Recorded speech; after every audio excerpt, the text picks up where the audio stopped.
Alright guys, Will Levy here from willlevy.com with my mate Steve Bailey from movepainfree.com.au. Just going to coach you through an offset carry. So if we get Steve here to pick up the kettlebell and hold it in that offset rack position, so on one side racked. Now, typically what will happen here, people will get as heavy weight as they can and just sort of walk through and do whatever they need and go, man, that feels really hard. But if you get a little bit stricter on the coaching, we can get a lot more out of it. So what I'll typically do when I'm coaching a client through this is I'll actually turn them to the mirror so they can see what's going on. Now, think, we've got the weight offset to one side and it's also anterior loaded, it's in front of him.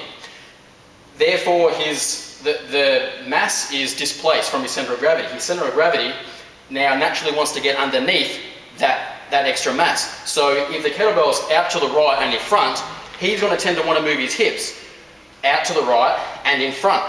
Right, so using the mirror, at least we can work on that left-right difference. So I'll say, Steve, just push your hips back across to the left.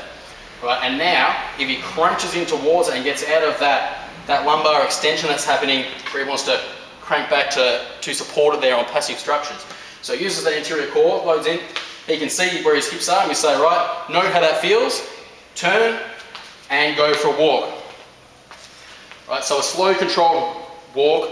We think about him walking on tram lines, so his feet aren't crossing all over the place, and just keeping it strict. So rather than going super heavy and just charging through it, tidy up those cues a little bit, you get a lot more out of the exercise.